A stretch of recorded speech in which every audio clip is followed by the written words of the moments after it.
যখন বলেন যে বিবেচনা করা হবে এটাকে এইভাবে দেখে তারপরে সরিয়ে রেখে একটা কথা বলে দিলেন। আপনাকে যদি বলা হয় যে আপনি পরীক্ষা দেবেন, তার অর্থ এই নয় যে আপনি পরীক্ষা পাস করবেন।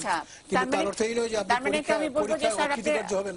এটা তো বলা হচ্ছে না। আপনি এগুলো না দেখেই বলেছেন। আর বলা দরকার, এখন পর্যন্ত আনুষ্ঠানিকভাবে এই দাবিনামা সরকারের কাছে হেফাজত ইসলামের তরফ থেকে উত্থাপন করা হয়নি। আচ্ছা, কিন্তু তাহলে তো আপনি কেন বললেন যে বিবেচনা করা হবে? তারা ওখানে লিখেছেন, উত্থাপন করেছেন, পড়েছেন। আমরা বলেছি দাবি যদি উত্থাপিত হয় বিবেচনা করবে সরকার। তার অর্থ এই নয় যে সরকার গ্রহণ করবেন, তার অর্থ এই নয় যে সরকার এটা আপনার বাদ দিয়ে দেবেন। আমি বলছি পরীক্ষা দিবেন, পাশ করবেন, সেসব আমি ডিবেটে যাচ্ছি না। আপনি না পড়েই আপনি জানতেনই না এই দাবির কথা, এখানে কি লেখা আছে 13 দফার মধ্যে কিছুই আপনি জানেন না? নিশ্চয়ই জানি। 13 দফার কিছু কিছু দফা ওখানে তারা বক্তৃতার আকারে কিংবা তাদের তরফ থেকে যে করেছেন সেটা বলেছেন। মানে সেটার আলোকেও আপনি বলেছেন যে বিবেচনা করা হবে।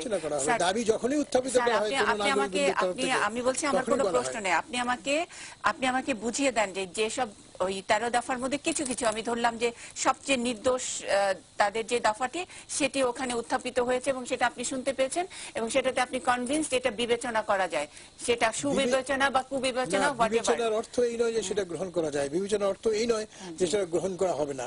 এটা আসবে, সরকার এটা ফেলে দেবে না। এটা আপনার ওই ঝুড়িতে, আপনার কাগজের ঝুড়িতে ফেলে দেবে না, এটা দেখবে, বিবেচনা করবে। আমি সেটাই বলছি যে এই 13 দফার মধ্যে কোনটা শুনে আপনার মনে হয়েছে যে বিবেচনা করা যায়? আমাদের কাছে আনুষ্ঠানিকভাবে এটা উত্থাপিত হয়নি এখন পর্যন্ত। এখন পর্যন্ত আমার জানা মতে সরকারের কাছে। আমি ওখানেই আছি, আপনি যেটা বলেছেন আমি ওখানেই আছি। আমি বলিনি আনুষ্ঠানিকভাবে করা হয়েছে, আমি বলেছি আপনি যেটুকু শুনেছেন আপনি বলেছেন যে তা বিভিন্ন সময় তারা বলেছে এই লিফলেট গত 7-8 দিন ধরে বিভিন্ন জায়গায় যাচ্ছে, স্বরাষ্ট্রমন্ত্রীর হাতে যাবে না এটা আমি বিশ্বাস করি না। এনিওয়ে, এই লিফলেট 7-8 দিন ধরে যায়নি, অনেক দিন ধরে কালকে দেখুন, কালকে আমি আপনার এই আপনাদের টিভি দেখেছিলাম এবং সেখানে দেখেছি তারা এটা উত্থাপিত করেছে, কিছু অংশ টিভিতে প্রচার করেছে। তারা আপনারা এর আগে এভাবে আপনারা এটা বিতরণ করেছেন বলে আমি জানি না। আমরা বিতরণ করিনি, এটা জামাত শিবির এবং হেফাজতে ইসলামের যারা কর্মীরা, এবং এটা কুমিল্লা থেকে আমার সহকর্মী কুমিল্লার শহর থেকে নিয়ে আসছে এবং সেটা আমাদের স্বরাষ্ট্রমন্ত্রীর পর্যন্ত পৌঁছায় না। এবং এই দাবিগুলোর আমি সেই জায়গায় বলছি যে আমরা প্রচার করি নাই, আপনিও দেখেন নাই, কোথাও থেকে আসে নাই, কিন্তু সমাবেশটা নিশ্চয়ই আপনি দেখেছেন এবং সমাবেশে কোথাও কোথাও এইসব বিষয়গুলো দেখা বলা হয়েছে, কিছু অংশ দেখেছি, সারা অংশ দেখার আমার সময়। এবং সেখান থেকে বিবেচনার মতন কোনটা আছে?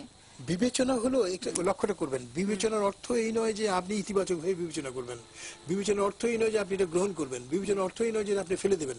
যেটা বলা হচ্ছে, আপনার কাছে দাবি কিংবা ধরেন কোনো তথ্য যদি উপস্থাপিত হয় আপনি এটা দেখবেন, এটা পরীক্ষা করে দেখবেন, এতটুকুই। এর বাইরে তো আমার মনে হয় অর্থ খোঁজার পরীক্ষা করে দেখার মতো পয়েন্ট কোনটা আমাদের কাছে এখন পর্যন্ত আসেনি। এখন আজকে দেখবো, আপনি যদি জিজ্ঞেস করতে চান যে 13 দফা আপনার কাছে যেভাবে উপস্থাপিত করা হয়েছে সে সম্পর্কে আমাদের কি অবস্থান হবে, সেটা আমি বলতে পারি, আপনি জিজ্ঞেস করতে পারেন।